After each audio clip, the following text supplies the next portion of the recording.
So it sounds like you are saying ultimately your goal was to bring attention to any potential cuts or further cuts to Medicaid.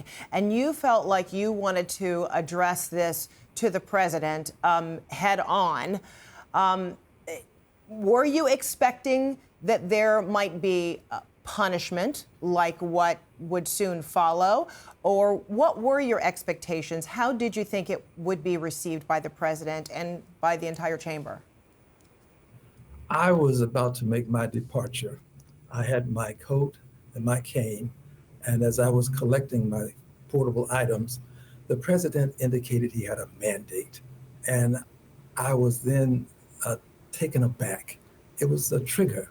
And responded spontaneously to let him know that he didn't have a mandate to cut Medicaid.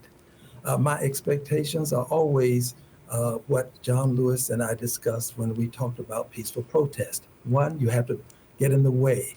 You create a disturbance, but you have to do this. And the second thing is you have to be prepared to suffer the consequences. So I hold no animus toward the speaker. The people who escorted me out were very kind to me. But the point is, Medicaid is the issue, and we have to stay focused on that. And I'm prepared to suffer the consequences. My hope is that it will only be Al Green. I don't want my colleagues involved in any kind of sanctions. They were responding to the incivility that we've suffered. And the president, on the very evening that I was escorted from the House floor, the president called my colleagues lunatics. Now, that is a level of incivility that we shouldn't have to suffer. The president won't be sanctioned. He's not going to be censured. He won't be reprimanded.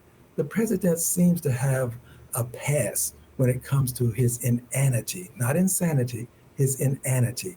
He called a senator by a name that is considered a pejorative. He does these things with somewhat an immunity that is not understandable.